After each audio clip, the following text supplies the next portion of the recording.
ஆடி மாதம் முழுவதும் அம்பிகை வழிபாடு செய்வதற்கு மிகவும் சிறப்பான உயர்ந்த மாதமாக இருக்கும். இன்னைக்கு ஆடி முதல் வெள்ளிக்கிழமை நிலைவாசலுக்கு மஞ்சள் தடவி குங்குமம் வைத்து பூஜை பண்ணிட்டு நம்முடைய குலம் காக்கும் குலதெய்வத்தை மனசார நினைத்து குலதெய்வத்துக்கான விளக்கும் ஏற்றி சாமி கும்பிட்டு அந்த டேவை ஸ்டார்ட் பண்ணியாச்சு. கலசம் வைத்து வழிபாடு செய்யறதுக்கு கலசத்துக்குள்ள பச்சரிசி மங்களகரமான பொருட்களும் வாசனையான பொருட்களும் சேர்த்து மாயிலை வேப்பங்கொத்து தேங்காவுக்கு மஞ்சள் தடவி குங்குமம் வைத்து கலசத்துக்குள்ளே வைக்கணும். பூவால் அலங்காரம் செய்து அம்பிகை அழைப்பிற்கு ரொம்ப சிம்பிளாக நைவேத்தியமாக வெத்தலைப்பாக்கு வாழைப்பழம் பால் வைத்து தீபம் ஏற்றி சாமியும் கும்பிட்டாச்சுங்க.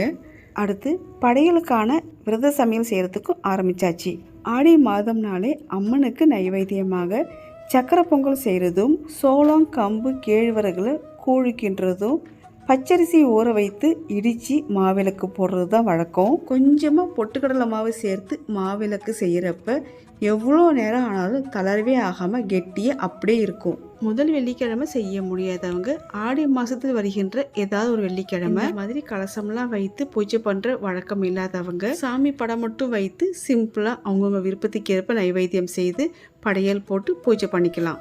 அம்பாளுக்கு புடவை வைத்து கண்ணாடி வளையல் மஞ்சள் குங்குமம் தாலி சரட்டு பூவெல்லாம் வைத்து மாவிளக்கு ஏற்றி படையலும் போட்டு உள்ளன்போடு வேண்டி வணங்கி தூப தீப ஆரத்தி காமிச்சு மனசுக்கு நிறைவா சாமியும் கும்பிட்டாச்சுங்க.